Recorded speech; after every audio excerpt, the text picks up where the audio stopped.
This week, I was forced to dress up like a dead woman and developed a fear of heights. Because this week, we watched Alfred Hitchcock's Vertigo. Welcome back to How Did You Miss This? A show where we watch movies some of us missed the first time around. I'm Evan Toller-Hickey, and with me as always, Michael Hansen and Chris Deshane. This week, we got around to watching Alfred Hitchcock's 1958 classic Vertigo, starring Jimmy Stewart and Kim Novak. Now, this movie has been called Alfred Hitchcock's masterpiece. It has been rated as one of the best movies of all time. It is on the AFI Top 100 American Movies list. Chris, how did you miss this? So I missed this, because it was number one out before I was born and re-released when I was a child. I've gone back since and watched some of Alfred Hitchcock's other movies, like I've seen Psycho, I've seen The Birds, like some of these ones that maybe have a little bit more, cultural awareness for most moviegoers. But I've never seen this. And then it's only been in the last, few years that I've become aware of just how well regarded this movie is, despite kind of most kind of casual movie watchers not really being aware of it. So this was a movie I was excited to get around to see if it's kind of, as good as it seems to be regarded by, professional movie people. Michael, how about you? So I mentioned before, I grew up in Sweden. In Sweden, we had two channels. And a very important aspect of that was that when an American movie would be on, you watch the movie. It doesn't matter what it is, you just watch it because it was American. So by definition, you had to watch it. So we watched every Hitchcock movie, everything released ever. And the rule was you watch half of it just to make sure it was good. And then by the time you watched half of it, if it wasn't good, you were like, well, we watched half of it, so let's watch the rest. So I watched all of the Hitchcock movies from, during my formative years. So I'd watched this precisely once. And my memories of it were very different from when I saw it again. So I really look forward to talking about how old were you when you saw it? That's different. I'm guessing 10. Whoa. Wow. Okay.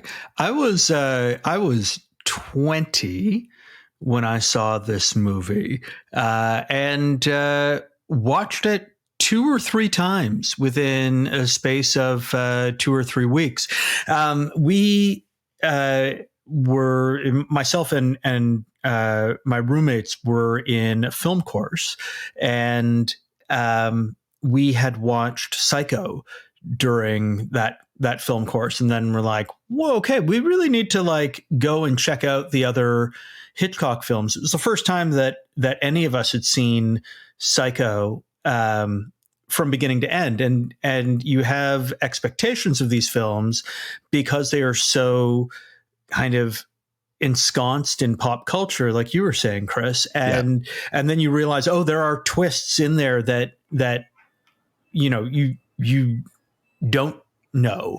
Yeah. And so we checked out North by Northwest and The Birds, and Vertigo, and Rear Window, and just really went on this Hitchcock binge. And yet, watching this movie for the podcast, I realized I didn't remember almost any of it. But, just to give a little background on this, this is in the middle of Hitchcock's crazy massive run. So Vertigo's 1958.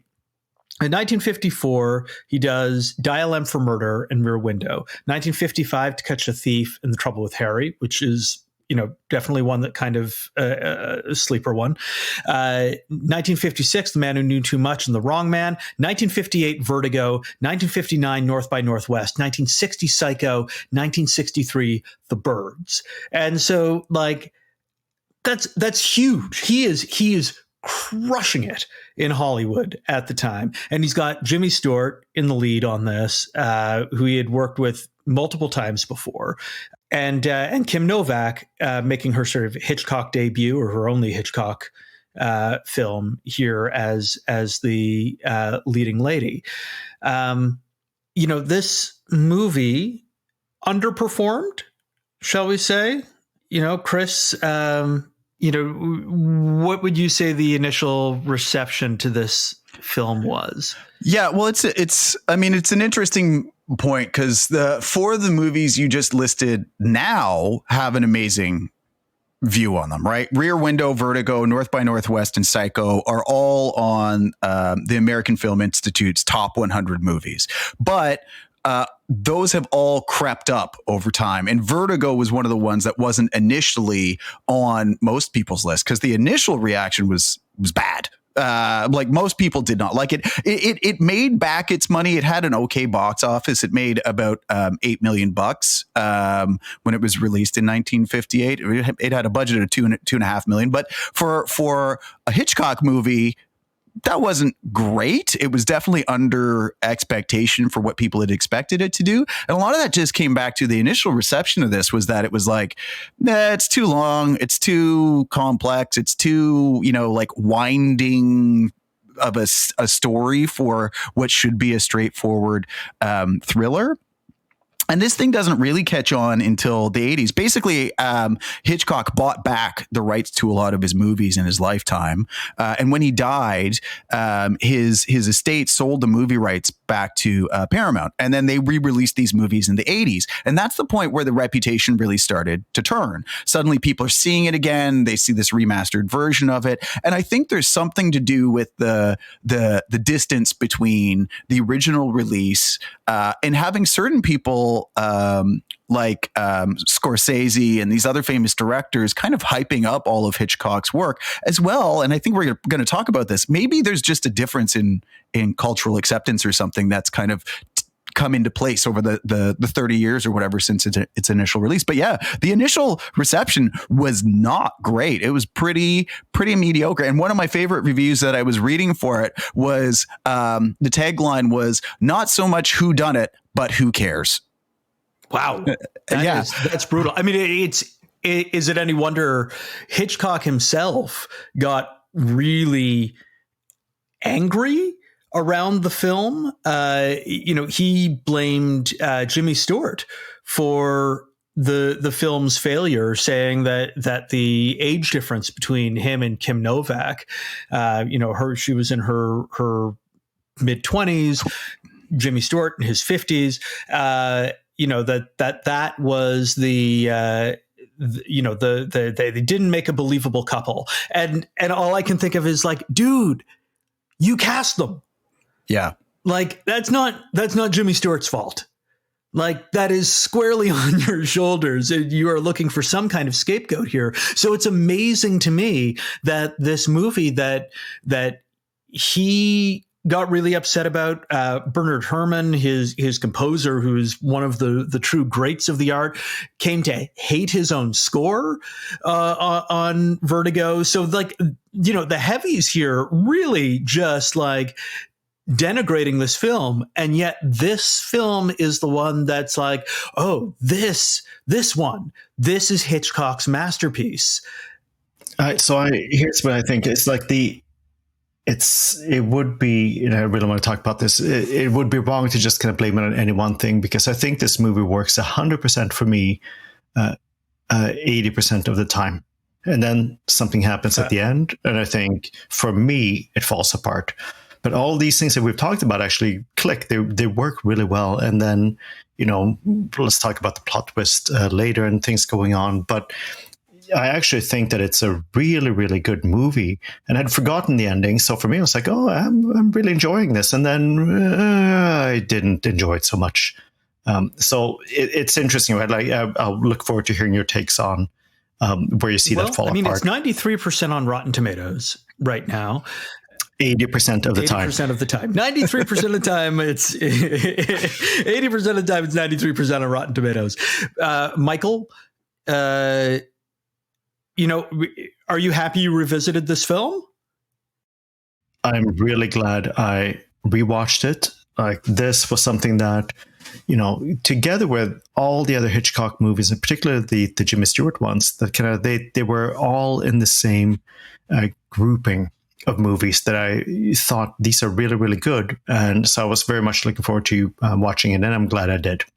So, Evan, I guess same question to you. This is revisiting this one for you. What did you think coming back and seeing this again? I'm really stoked that I revisited it, especially because I'm looking at it now, knowing that this has become a truly vaunted film. And so it's really interesting coming back at it and looking at it and going like, okay, does Masterpiece, okay, let's see if Hitchcock's Masterpiece truly is deserving of that name. I can tell you, watching it the first time for me was a little tough. I, in fact, fell asleep watching it for the first time. Now, I think one of the upsides of doing this podcast with you guys, though, is I usually wind up watching these movies, multiple times. We always talk about the multiple cuts and edits and versions or whatever. So the interesting thing that happened for me was rewatching this movie and looking for entirely different things or noticing entirely different things than I noticed on the first pass.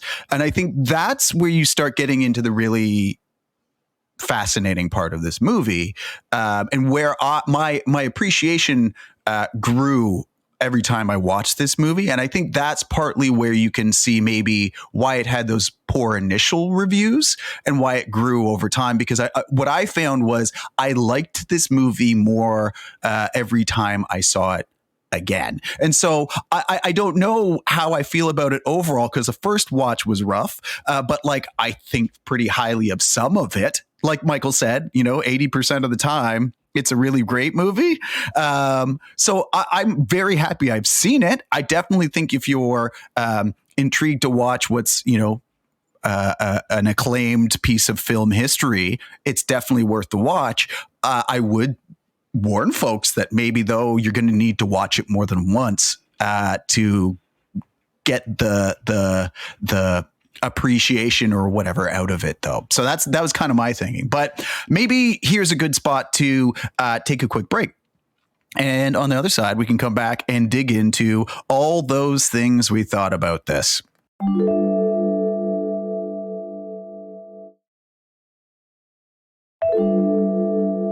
Welcome back. So we're going to get into details here about Vertigo and all the ins and outs of this movie. So spoilers ahead. If you don't want it ruined, that's coming any second. So as a quick recap for everybody, what this movie is about. So Scotty is an ex-cop with debilitating vertigo. He's asked by an old friend to follow his wife, Madeline. So as Scotty becomes increasingly obsessed with her, he begins to uncover this complex web of deception and intrigue that ultimately leads to a shocking conclusion. So I think we've already kind of touched on this in the intro. This is a movie that has a plot, but I'm curious what both of you think about the is this a coherent film narrative? Does this story stick together for each of you? I mean, speaking as a writer, it's not the most cohesive plot. It takes some very strange turns. The pacing is really odd. And yet it is compelling. It is a very compelling story, and maybe a lot of that is tied into the actual cinematic narrative, because I feel like as a piece of cinema, the directing narrative, the shot narrative, the scoring narrative is all incredibly strong, but the story itself is definitely, to me, the weakest part of the whole thing. But that, because the other stuff is so great, it's kind of secondary. It's weird for me to say that. Yeah, I'm there with you too. I think that's why I struggled watching it the first time, is because, you know, the pacing is weird. There's long lulls. The twists, I wasn't like, wow. But rewatching it, you know, I was saying to both of you before we started recording too, it was like I found myself at points rewatching parts of it just with the sound off, and because it is such a story told visually, and the more you start paying attention to that, and the less attention you actually pay to the actual story that's being told, you get a lot more out of this movie. So the way things are shot, how people are framed, how they use colors, and all those things that we'll get into. How about yourself, Michael? Did you find I mean, I think you already told us up front, the story doesn't always stick together for you, but like, what was it about it for you? I would put it a little bit differently. I actually think if you summarize the plot is really interesting. I think that the core story that goes on here about the initial ask, the setup of his past, the friend that comes back in his life, what he has to go through, and then the twist. I actually think that is a really, really clever story. Then we can talk about how was that executed, you know, was the twist at the very end, was it well done, all that. But I actually think that the story and the plot itself, I think, is very good. I think that you're right in that there is some very interesting stuff there. And I think that this idea that Scotty is lured into his friend's kind of world and plot by the man saying, you know, my wife is being possessed by a ghost, is incredibly intriguing. And that as audience members, we can't help but be sucked into that. Also watching a Hitchcock movie, and suddenly it sounds like, oh, this is going to be like some kind of supernatural kind of film, you know. Having not remembered what the plot of this movie was, I was like, ding, ding, ding, ding, ding. This sounds like it is going to be awesome. And in that, we lean in the same way that Scotty leans in, and we become complicit voyeurs in our own desire to learn the truth alongside Scotty, which is very, very Hitchcockian, to make the audience complicit in voyeurism. That's like a total hallmark. And I really appreciated that. Yeah, well, and I think, what's the right way to put this? I found after the surprise is sprung and you find out that she kills herself and, you know, falls off the bell tower, and Scotty doesn't know what's going on. I found it an interesting spot to be in the movie too, to be like, okay, wouldn't this normally be where the movie's done? But I know I still have 50 minutes left. Like, oh, there's an entire other movie that's about to happen, and I don't know where this is headed now. So like, I found there's definitely some interesting twists and turns that are happening. That being said, it's not I didn't find it was the same kind of payoff in some of those twists and turns as you might get in whatever, you know, like The Usual Suspects or The Sixth Sense or something like that, where it's like, oh, these really pay off, these really hit. I found they were like, oh, okay, like not the big shocking twist or revelation that I think maybe it would have been if you'd seen this in 1958. I don't know, maybe I'm jaded.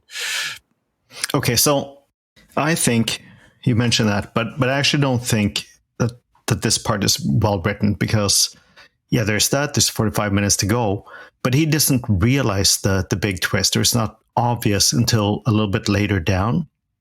You might suspect, and you yourself might be like, oh, what's going on? But we're sort of supposed to believe that, you know, like there still is a coincidence, there's something going on. And then at the end, it feels incredibly rushed. So there's something there that I think didn't work for me. And there's so many changes that happen to James Stewart's character, where you just went from being sort of a nice man helping out to being like really weird and creepy. And that not all of that can be explained away by 1958's mentality and kind of like how you did things. Some of it's just odd. Yeah. So like, I don't think it is that. I think that there's a twist and then there's like a real turn. I found that real turn didn't happen at the very end, though, because when Madeline / Judy, when they meet again and whatever, and then she writes the like confession letter.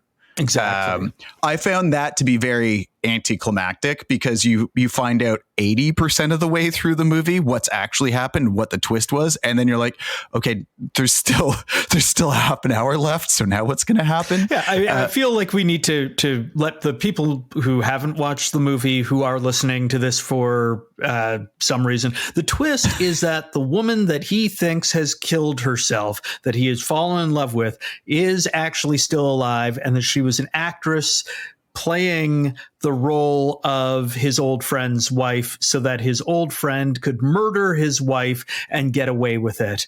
And Jimmy Stewart comes across the woman who was playing that role and becomes completely obsessed with her. But yeah, I think that to your point, Chris, and to yours, Michael, that it,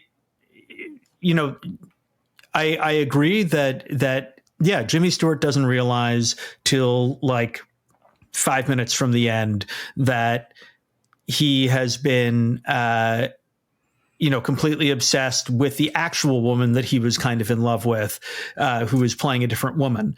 But the thing is that, as Chris mentioned, we as an audience know that. So that twist has happened. To me, it doesn't matter that Jimmy Stewart doesn't find out. If we as the audience know, then it's just the dramatic irony that we're following along this entire time, watching him try to turn the woman that he loved back into the woman that he loved, which is so disturbing and gets so dark and uncomfortable. And this is not your kind of friendly Jimmy Stewart. This is a very, very broken, very mean and upsetting Jimmy Stewart that we're watching. I think that's right. And I think this kind of is where we pivot to, like, the plot and central narrative that carries it. Okay, that's one thing, but what is this movie really about, right? And you already said it, Evan. It's like, it's a movie about obsession and watching Jimmy Stewart go down this rabbit hole, and then all the weird and creepy and whatever things that happen as a result of that. And so, I mean, I understand why you would structure the story in such a way, because, okay, great. Like, this isn't about the plot twist. This is about watching this creepiness happen. Right. And so, like, maybe I'll ask the question this way. How creepy for each of you does Scotty get as this movie goes on? Upsetting. I mean, Michael, go ahead. I will put it on like upsetting, deeply upsetting. I 100% agree. Like, it goes from him being protective and wanting to do the right thing to being a really, really weird, compulsive stalker type of person. The fact that he keeps seeing this person and doesn't actually recognize her face because he's just focused on all these other things, like, it's simultaneously insulting and creepy because he's just obsessed with the image of this person, not the actual person itself. And the fact that it's not just about, oh, could you dye your hair blonde for me? It is, why didn't you pin it up exactly this way? And all of this stuff happens before he has even pieced it together to kind of see, well, hang on, the necklace. Yeah. So to the listener, that necklace is a critical piece to figuring out that, oh no, you were in fact the person. All of this weirdness happens before he knows for a fact that she was the person he'd been obsessed with. So that is a very drastic, very rapid, very, very creepy change for Jimmy Stewart. And that to me is where I was like, hang on, like, this is just bad. This would be like Psycho, but the movie isn't about Psycho. It's about to be this person who's really, really caring and cool and investigative and protective. It turns out to be like Norman Bates all along. Yeah, I mean, it is a psychodrama. Like, truly, this movie is a psychodrama, and it rips the character of Scotty completely apart. And he is so gross at the end of it. It is completely cringe inducing. It's and I think it comes back to like, the subtext of the movie is what you're really supposed to be paying attention to, right? Mm-hmm. Is this obsessive behavior as this man tries to reshape this woman into what he has fetishized. I can't say the word. You understand what I'm saying, though. Mm-hmm. Throughout, the entire first half or 3/4 of this movie, and now he's trying to recreate this woman in the image of something that he wanted and couldn't really have. And so like that's what this movie ultimately becomes about. And that's where I think it's easy to have lost the trail, where you're like, I thought this was a movie about a killer or something. It's like, no. It's about this dude's descent into this creepy behavior. And what does that tell us about, how he or Alfred Hitchcock or society is viewing men's interactions or objectification of women. And I mean, this is one of the interesting parts about this is, this is a thing that Hitchcock was kind of notorious for doing. Absolutely. To all of his leading ladies was, like these beautiful blonde women who he would then, treat like crap. And there's all these quotes about him referring to, treating actors like cattle and, all these very dismissive things, and the way he would shape them and tell them how to behave and act on film. Like it's very meta movie that he's making almost about himself, which as you read into it is kind of fascinating and an easy well to dig deeper into. Right. But at the same time, I don't think it's quite that simple, because the Midge character, Barbara Bel Geddes, I think is brilliant, and I think that they have a really equal footing relationship. And maybe you would argue, well, it's because like he doesn't see her that way, but she's well written. I think she acts really well. I think they have a believable relationship. The same with Rear Window. Like they have this terrific relationship, two characters that talk like real people, and it's got his obsession with someone that he only sees from across the courtyard. So I don't think it's quite as simple as that. Like there's a really believable relationship in here, but then there's also this other one where he goes like, and like they never take the time to say, yeah, but wasn't she a victim here? Like she believed everything that this rich person told her. Just do this for me one time. We're gonna go away together. We'll do this. The second she does it, he takes off and she's left on her own. Like she's a victim in her own right, and I don't think that they really go into that. And maybe that's like a 2023 perspective. I don't know, but it's interesting, I think right? that you're right, Michael. But I would argue that, when it comes to the character of Midge and Scotty, that Midge is very much set up as like the not hot version of Madeline. That's Midge is also blonde. She paints herself into the portrait of Carlotta that features so prominently in this movie, and that Jimmy Stewart had some attraction to her earlier. Scotty had some attraction to her earlier. They had been engaged for like 3 weeks in college, but she broke it off. But he's not obsessed with her, and she becomes really upset about that. She becomes that sort of person holding a torch.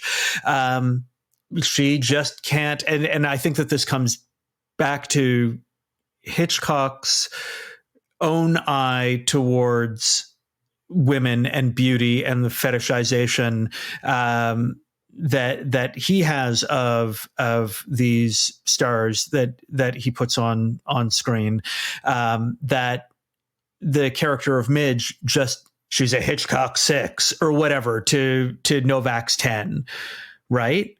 And I think that is made sort of pretty explicit in the way that Jimmy Stewart really treats her like one of the guys, kind of thing. I think to some degree for me, the dialogue between those two characters, Midge and Scotty, is the most believable because he will never want her. She isn't an object of, lust or whatever for him. Right. And I think that's why they're able to have these real dialogues. But I also think it reflects the fact that she's a fully fleshed out woman, capable, intelligent, has her own career, like all these things. But to some degree, you're also seeing a level of obsession playing out with her towards him. Right. But you never see that returned in any way towards her because, I think part of the point is whether it's men in general or, Hitchcock himself or whatever, but lusting after this, like Barbie doll kind of ideal of a woman who isn't necessarily thoughtful. Cause I don't think, Kim Novak's character has that many thoughtful lines in the movie. She doesn't necessarily seem to have like, those insightful moments like Midge does. She's a lust object and he's kind of throwing himself after her.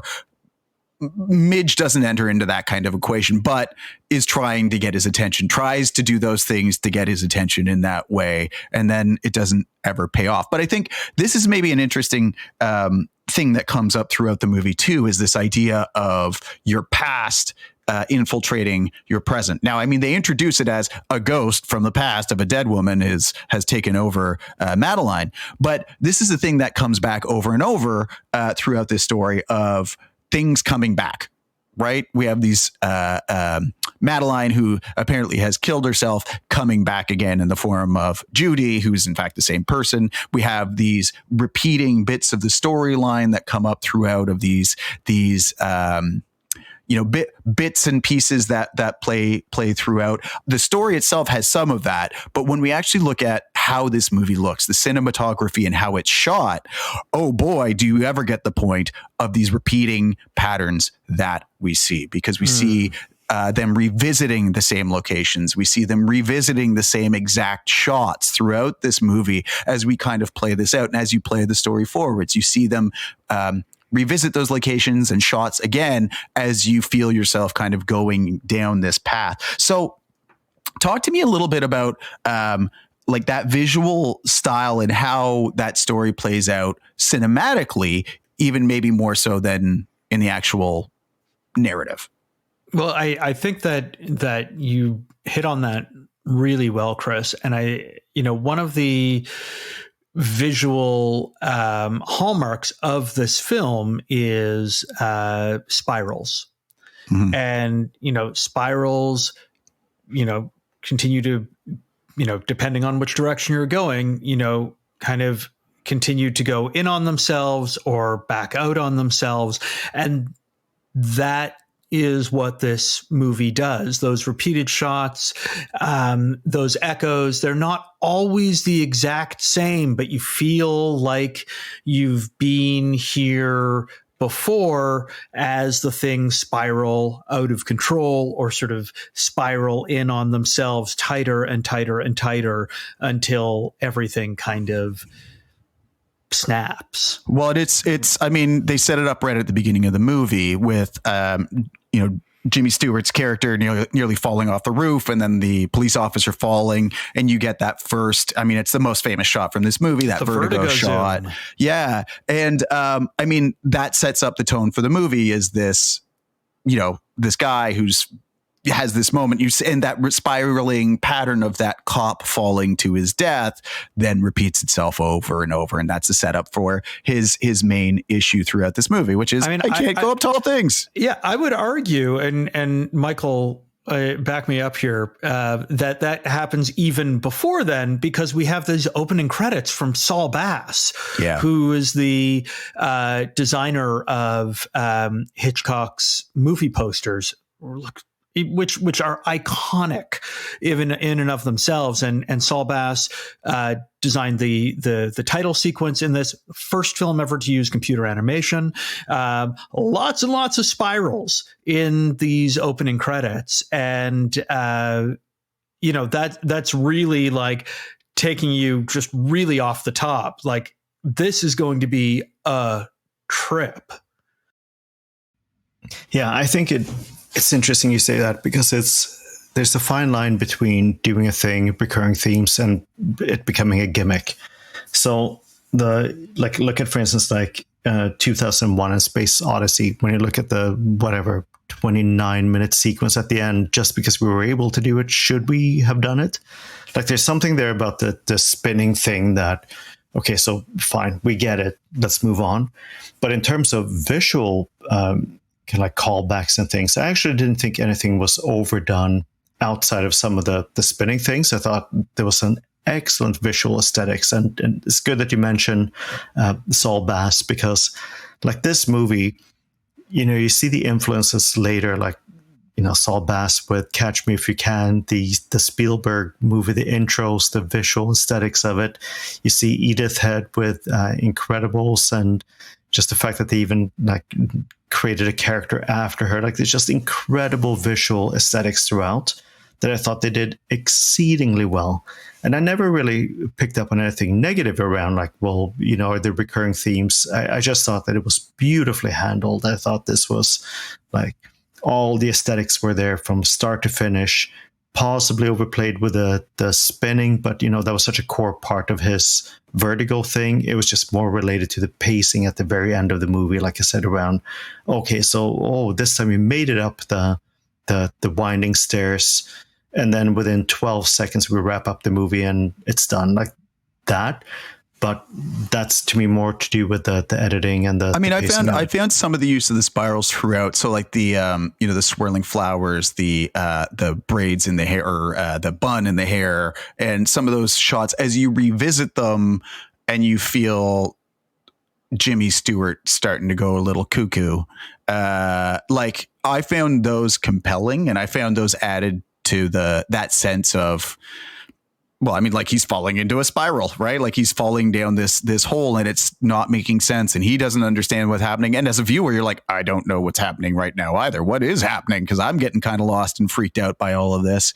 But maybe it's time we take a quick break. But on the other side, I think we need to talk about two of the other big elements of the cinematography here. That's how color plays into this movie, and how Hitchcock has framed and used his camera to tell part of the story here too. So let's take a quick break, and we'll be right back.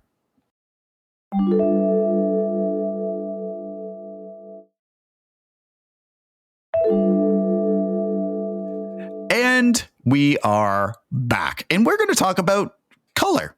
Is everybody ready? Does everybody remember all the primary colors? Because, man, colors sure get used a lot in this movie. So maybe we can just go with that there. What did you pick up on watching this movie about that use of color? Because there's two that stand out, I think. So tell me about it. Ones, red and green. I mean, particularly green. I love the way that color is used in this film, because it is not subtle. But then so much about this film is not subtle. But the color in this, especially today, having lived through that period of time where everything was shot through, blue filter. I think we talked about this on The Town. There was a period of time where it's just like every color is muted in everything. And then, of course, you have like the Snyderverse, where like everything is, again, really subdued tones. And then you watch a film like Vertigo, where the reds and the greens just pop so hard. Well, and it's not just so much. It's not just that they pop, but like in the scene when he first sees her in the restaurant, the whole restaurant is red. She's wearing green, the object of his obsession, and everyone else is in black, or muted right? tones. And not just that, but that moment where you're actually having that shot from his perspective, watching her kind of walk across the room. She stops, and the red actually brightens, like the background red. They turn it up, and it just goes like deep, deep red, and you're like, okay, he is smitten. So to your point, not only does it pop, but like they play with it so intentionally to just like so overdo that sense of like, what are the emotions that are going on right now for this person? Bright red, he's in love, right? Yeah, and love, passion, obsession, totally. Right. Well, and it's for me, it was the green is the obsession, and the red is the love. And you see those moments where characters flip what color they're wearing as it goes back and forth between them. Midge is wearing red when she tries to express her love for Scotty, which he has no part of. But like you see it bounce around throughout. But I also think, look, you kind of played your hand early by saying how many times you watched this. So for someone watching it the first time, like this little bit like watching Sixth Sense, and then later you go, oh, snap. Yeah, that's what Brad meant in this movie. Because I think, watching it the one time, you might hone in on, well, the blonde, meaning the blonde hair, and the gray suit. And there are a lot of grays and blonde going on. And then the things that you talk about are there to kind of like really, I don't know, emphasize, call out the other things. So if you watch it the one time, does it work to bring all of this out? And given the fact that this was made at a time when you watch it precisely once, and even Evan, when you were talking about it, oh yeah, me and my friends, we watched it whatever number of times.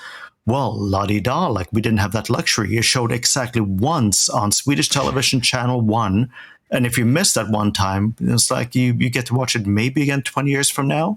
So like it's interesting to kind of look at it from that perspective and say, what do you actually pick up and what's the meaning of it? The one time versus 10 times. That is a really good point, Michael. But I will also say that there is definitely you're picking things up subconsciously because, red being linked to love is, and passion is something that is ingrained in Western culture. Green being linked to sickness, poison, you could take that a step further. Corruption, deceit is something, but sickness and poison is, jealousy, like that is, again, ingrained in Western culture. And so you see that and something tweaks, and you can get into color theory later on when we're watching it.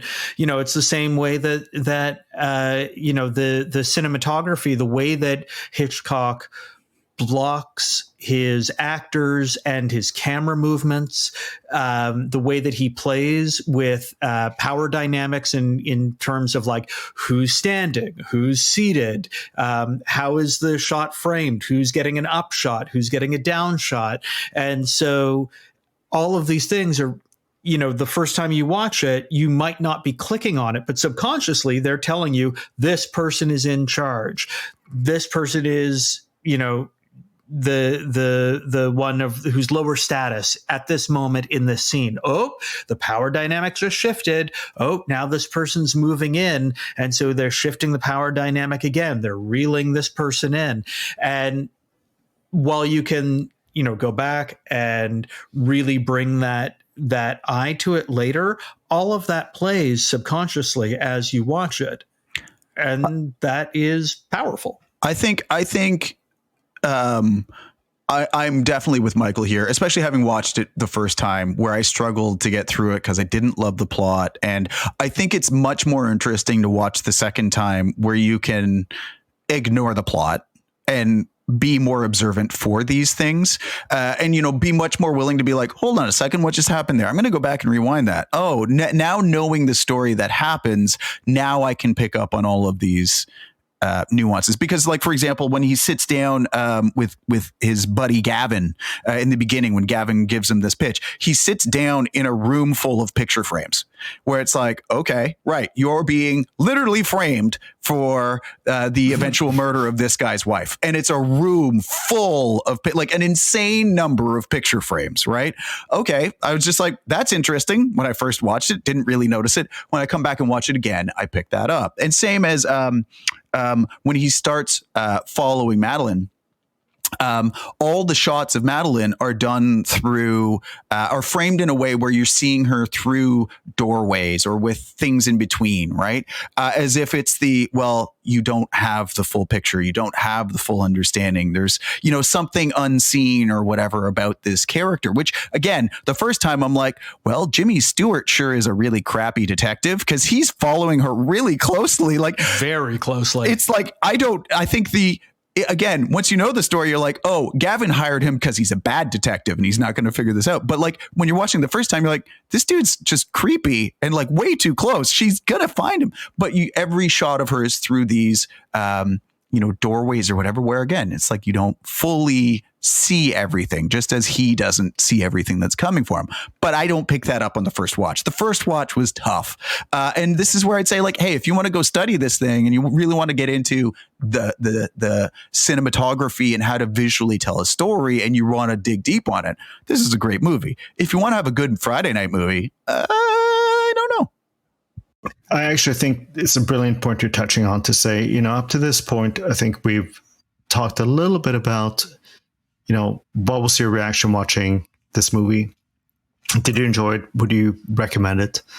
Once we start to get into the territory of, after I watched it 4 times because I had to, because of this podcast, or I did it because of film school, that's a whole different topic, I think. So I think we need to be very honest and to talk about that. And that's why I kind of said this. I kind of made it up, but it's sort of true that the first 80% of the movie, watching it the one time after 38 years, I really enjoyed it. I thought it was brilliant. I really liked what they're going for. And then I went into this, holy snap, what's happening now? Like this turned into a whole different movie. And I think that that's an important context for people to be, if you're watching this for the first time, what might your experience be depending on where you're coming from, watching it now in 2023 versus when it was made. And if you're really committed to it, well, you can dig deeper and get a true appreciation for why this has later become such a, like a plotted movie. But that might not be what you see the very first time you watch it, because you're going to see one thing, and if you dig deeper, there are these other things that you. I agree. I think that's a really good point, Michael. I agree as well. This is to your point. Watching this the first time in 2023, I think most people will find it a difficult watch, to say the least. I think upsetting. Kind of gross. And maybe the hot take on this one is that this is the psychotic version of My Fair Lady. Yeah, right. Right. Yeah. Crafting somebody in the image that you want them to be, except so creepy. Yeah. I will say that I think that's right. And I think it partly goes back to, why do you watch movies? And I think in the same way that we talked about, we watched In Bruges not too long ago, and we were saying, hey, you watch this again, you pick up more of those things that you didn't, necessarily connect the dots on the first watching. I think this is true of this movie as well, except that much more so, right? Especially because it's the visual storytelling that's going on, which I didn't catch on the first time through. So it's really partly just why you want to go watch a movie, right? I also think, look, Evan's point, to imagine this as a musical, like them doing all of this, and then they suddenly break into song, I rescued you from the river, and we, imagine what kind of a movie this would have been. Can I make it up the tower? No, I cannot. Yes, I can. No, I cannot. Oh, you remind me. This would have been such an incredible movie. I feel like this is just such a missed opportunity. Michael Musical Corner was brought to you by... is it do we approach the Hitchcock estate and ask for the rights so that we can do Vertigo the musical? Maybe. Maybe. So maybe this is a good time to ask the question. This is a really interesting choice for movie from Jimmy Stewart. Like Jimmy Stewart, he'd worked with Hitchcock before on Rear Window, like you said before, Evan. But I mean, otherwise, Jimmy Stewart was a guy who was making comedies. He was making Westerns. Like the best analogy I could give is like, this would be the equivalent of Tom Hanks showing up in like Cape Fear. Yeah, I was going to say like Seven or like, something like that. Where you're just like, this is a really weird zag for this like everyman, totally relatable character to suddenly be this obsessive, like nasty character. So talk to me a little bit about what you thought of Jimmy Stewart's performance in this. I thought his performance was really good. And, you know, we talked about how Hitchcock blamed Stewart for the failure of the film because of the age gap between, himself and Kim Novak. I actually thought that there was some real chemistry between the two of them. From what I've read, they were lovely with each other on set.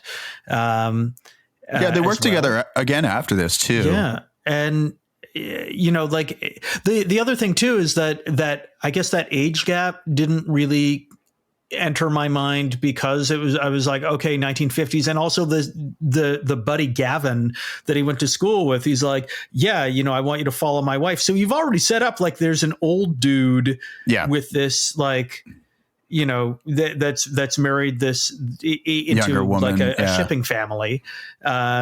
So when they fall for each other, and I use that in sort of quotations because she's acting at the time, it didn't ring false for me, if that makes sense. I completely agree. Like, I think it is 100% believable because it is in the context of precisely what you said. The older man, he's going to take care of someone, and that's precisely why she agrees to do this thing in the first place, because she felt, here's someone who's going to take care of me. All I have to do is this one thing, and then he will take care of me because he said he loves me. So it's like, that is the whole premise of the thing. So it's entirely believable to me that Jimmy Stewart would then be that person because he's there to protect her, right? Like, it's not really the whole notion of love is kind of like thrown out early on. It's more about an obsession. It's more about him doing a thing. So I actually think that makes perfect sense. The second thing is, like, of course he would have picked this role. Like, he did Rear Window. He did, he's worked with Hitchcock several times before. If someone approaches you and says, Scorsese approaches anyone and says, "Oh, you want to do a movie?" You can be like, "Yes, please. I'd like that." It doesn't matter what you. But could you see Tom Hanks jumping into like The Departed or something like that? Like, I don't know. Maybe like I think it might be more like Tom Hanks when he did Philadelphia. It's kind of saying like, you're doing something that's different for you. Whether it is like entirely turns out to be, on brand, but like something that's different. But I'd say by the end of this, Jimmy Stewart's character, like at the end scene, going up the bell tower, going on that like epic rant that is very meta about like, did he train you? Did he like, and it's like, did he like model you the way he wanted you? And it's like, he's going on that rant and like half choking her and dragging her up the tower. You're like, wow, Jimmy Stewart, this is not the Jimmy Stewart I was expecting. Like, wow. Right. I completely agree. I'm just saying that in terms of him agreeing to do this role and doing the best, it's like, okay, so what do you receive in the mail? You receive a thing saying, here's a script.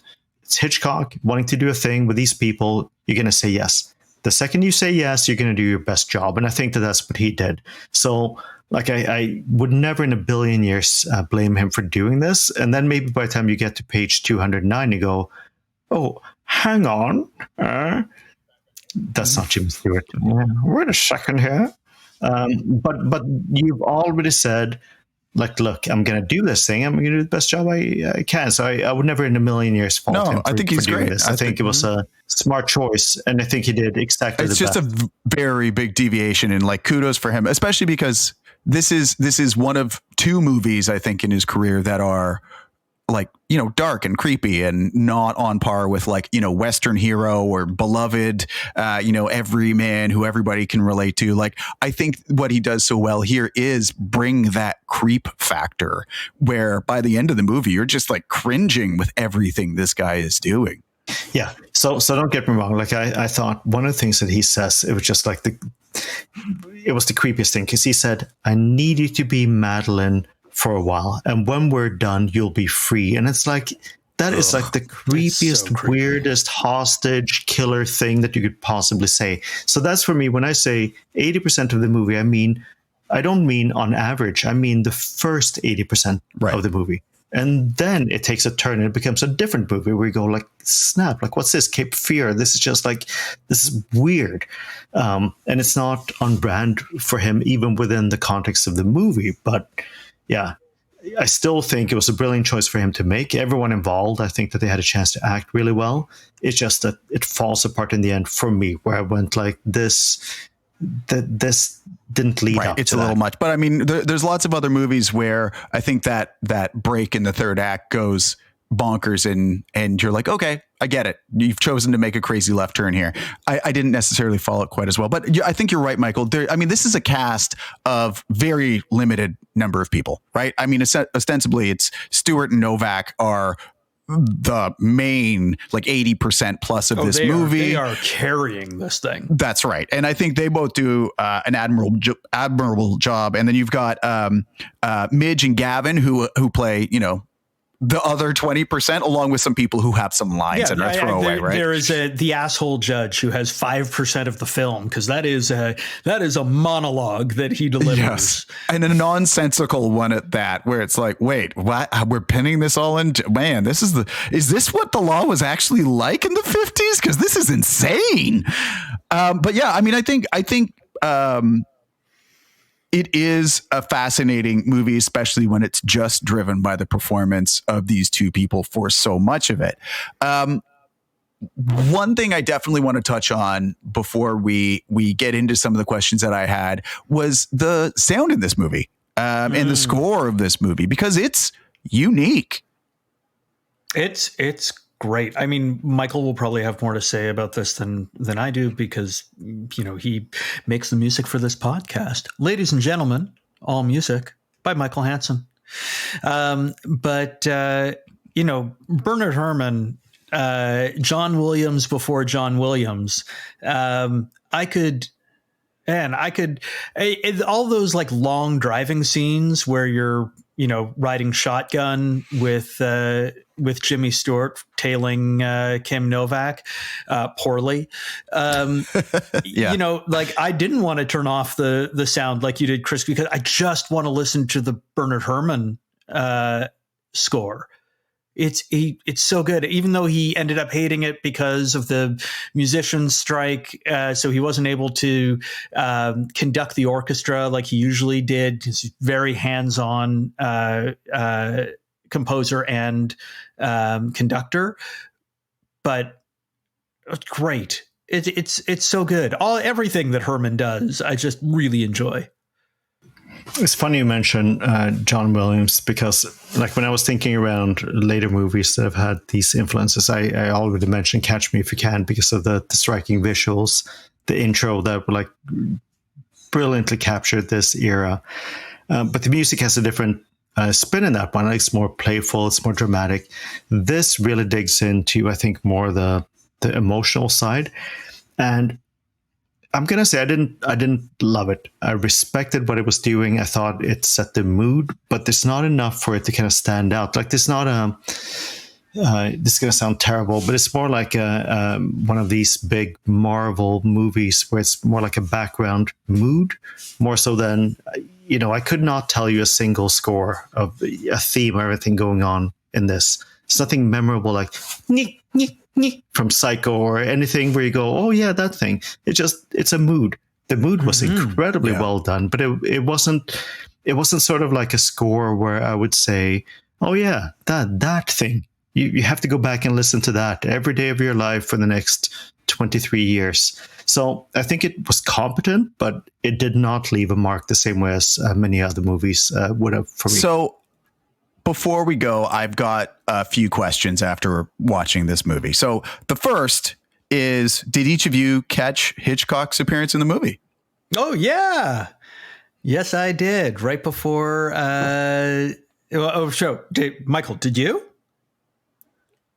Okay. No, I did not. No, I was waiting for you to say yes, and then I could have said, "Oh yes, that one, totally."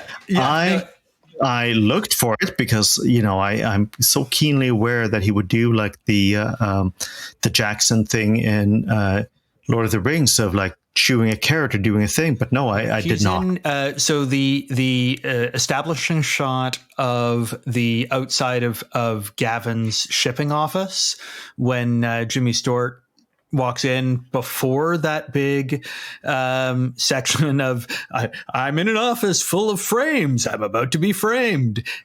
Hitchcock is there. He crosses. Right before Jimmy Stewart walks in. Yeah. So famously, Hitchcock never received. So this movie received no Oscar nominations, no recognition. Jimmy Stewart received an Oscar prior in his career, but he didn't receive any recognition for this. If you had one Oscar to give out for this film, what would it be for? Oh, cinematography, probably. It ends up being pretty influential in the world of cinematography. I have to agree. Like, I think this movie, the acting is terrific. The writing for much of it is terrific, but it really is held together by the shots, like just how they frame certain things, how they pan certain things, how they show the Golden Gate Bridge, the big trees. Like, it's just stunning. So I think that probably, to me, more than anything, really stands out and should have. Yeah, I'm right there with you. I don't know that I would go all the way up to best director or anything for Hitchcock, but definitely the cinematography here stands out. Yeah, we're not giving best adapted screenplay, I think is That's right. A general consensus here. Best hair, possibly best hair, because that obsession to detail. No, it's not quite right. It should have been pinned back. Like, that obsession of detail, like, that by itself. Jimmy Stewart should have got the award for best hair and makeup.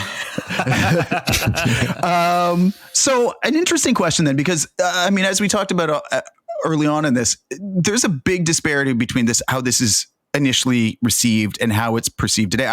It moved to the #1 movie on the Sight and Sound list, which is voted on by directors and filmmakers and people who are in the industry. And they put it all the way as the #1 movie for a good two decades. It's still #2 on that list. What do you think is the reason for that disparity between that initial kind of perception of this movie and now it's viewed as one of his greatest and one of the greatest of all times? All I have to say is, how the heck did the critics miss this? Like, what was it about that how did you miss this, critics? It came out, you didn't see it, you didn't appreciate it. I think that's been a bit of a theme, right? To say, like, there was something there that had such a specific statement, and maybe it wasn't marketed right. Maybe people have different expectations about what sort of a movie that Jimmy Stewart would be in. But there's something there to kind of say you have a unique perspective. You're doing a very specific thing, and people just they're not ready for it. They don't get it. But given time, and then later you have a chance to re-release it and reintroduce it, people go, oh, yeah, that. I'm going to force my film students to watch it 8 times before they get a passing grade. Then, yeah, it gets popularity. And Evan, you never explained, did you rent that or did you steal it or No. Yeah, I want to hear that story. We bought it on VHS.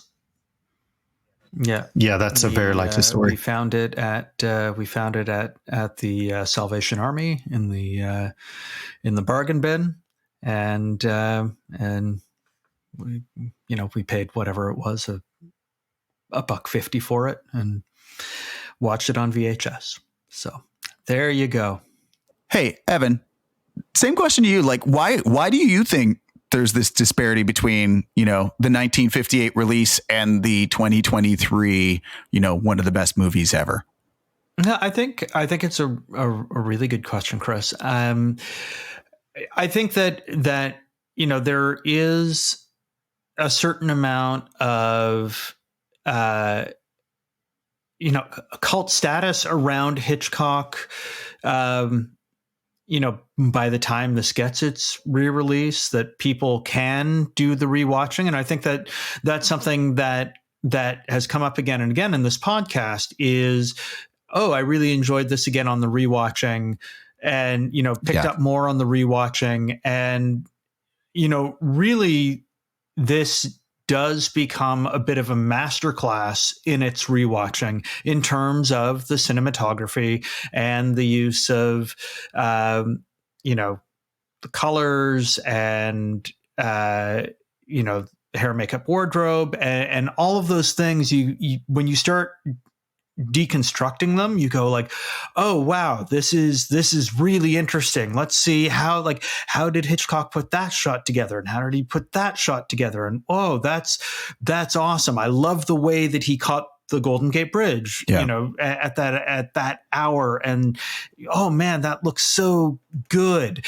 And the deeper and deeper you get into that, I can see that that becomes sort of a self-perpetuating spiral, and so suddenly you've got this film that just didn't quite work for an audience at the time, but now people are going like, this is super influential. If you really want to understand how to do fill in the blank, if you really want to understand how to choreograph a shot or choreograph a scene, you need to watch the first scene with Gavin and Scotty, and just watch the way that the camera moves and the way that the actors move. And it shows you so much in how to do this. And it's not that subtle, which is also kind of helpful when you're trying to come at it from sort of like a didactic point of view, because you watch like explainer videos on like, oh look, this is what in Silence of the Lambs, like all of these really subtle movements that show you who's in control of the scene. You've got all of that in Hitchcock done much less subtly because it is earlier in cinematic history, but because it's done less subtly, you can kind of understand it better. Right. Yeah, and I think you mentioned earlier about the music thing, and it's interesting to do a contrast with her to say, when you go back and listen to these seminal tracks and albums that were made, 50 years ago, some of it was a direct result of the technology that was available, and some of it was a result of the choices you made. And it's so interesting to piece it apart to kind of say, why did they do what they did? And it's a real clue to understanding music now. So like from that perspective, I couldn't agree more. Like it's valuable to look at. I don't know if people were maybe more ready to view the Jimmy Stewart descent into kookiness with the same lens that maybe we were 30 years later, 40 years later, like now into 2023, viewing that as like, oh, he's not just awful, but this is saying something more important about the rest of us. But I also think the biggest part of this kind of rising up the ranks was, like you were saying, Evan, it's the home video, right? Suddenly you can go rewind this thing and watch the same shot 17 times rather than having to sit through the theater and then go back and pay full price again. And, it's a different experience when you're watching it at home on your couch, right? So one of the questions I do have here is, this is on a top 10 movie on the American Film Institute list. This is number 2 on the Sight and Sound list. For each of you, is this a movie that is like a, top 10 masterpiece all-time movie for you? No. and we're done. Bye. Yeah. Thanks, folks. For me, this is not a top 10 movie. And, there are movies in my top 10 that people would be like, the fuck? Like Empire Records. Yeah. Bill and Ted's Excellent Adventure. I understand that some people don't love the movies I love, and that's okay. Just like it's okay if somebody was like, well, my favorite movie is Vertigo. And I'd be like, okay, cool. I really appreciate that movie. But no, this is not in my top 10. How about you, Michael? Couldn't agree more. Like, I think that there's a distinction between two types of things. One is movies that there's a number of movies you watch in your lifetime, music albums you listen to that shape who you are, and the super valuable input that you would never live without because they help to shape who I am. It falls into that category, but it's not one of my top 10s. Like I would, there's nothing about this I would say, oh yeah, those things. But I do think that this is one of those that, in a collection of everything that you watch in your lifetime helps to shape your opinion a little bit, helps to nudge it, helps to think about, how you think around movies differently, but certainly not one of my top 10s. Not at all. How about you, Chris? I mean, I think it goes back to, because we touched on it earlier, like, why do you watch movies? Right. And like, sometimes it's fun for me to dig into the intellectual side of it and, how they did it that way. And, look, these themes are playing out again visually. I think this is a movie that I'll be excited to revisit at some point to see if I can notice more and pull more out of that. But like, am I that person watching movies most of the time? No. And like, for me, this wasn't that fun a movie to watch. Like I said, I fell asleep watching this the first time. And so, I think it can be a very intellectual pursuit if you want it to be, if that's why you watch movies, and that's why I'd understand why Scorsese and professional filmmakers look at this as, a thing that got them started down their path, because it is, ripe with all of these great examples of fine cinematic, movie making. But yeah, like I'm not excited to go back and rewatch this on Friday. Yeah, I think that to Michael's point earlier, like in the whole conversation, like, this is a great film class movie. Right. Yeah. Great film class movie. To sit down with people who want to pull apart every single piece of it and talk about in detail, and like, absolutely. And I think you would get more every time you rewatch this movie. So I'm excited to give it some time and come back to it again and see what I think of it. But like, yeah, this isn't going to crack my top 10 list of things that I want to go back to on a regular basis. And that's probably a good place to call it. So that's what we thought about Vertigo. And we'd love to know what you thought about this movie. Did you think it was a classic, or maybe not quite as great as everybody said? You can find us on Twitter and let us know at How Did You Miss This? That's HDYMT_pod. And while you're there, do us a favor, take a look at some of the movies we're planning on watching soon. Send us any questions or thoughts that you might have that you want us to cover on the show. And hey, while you're there on the interwebs, maybe you can take a second, rate, review, subscribe, do the clickety clicks on Apple, Spotify, or wherever you happen to be listening to this. And we are going to be back next week. We're going to be watching Platoon, and we're going to see if this war drama is still one of the best war movies around, or whether it's a movie that should have stayed missed. Thanks for listening. We'll talk to you then.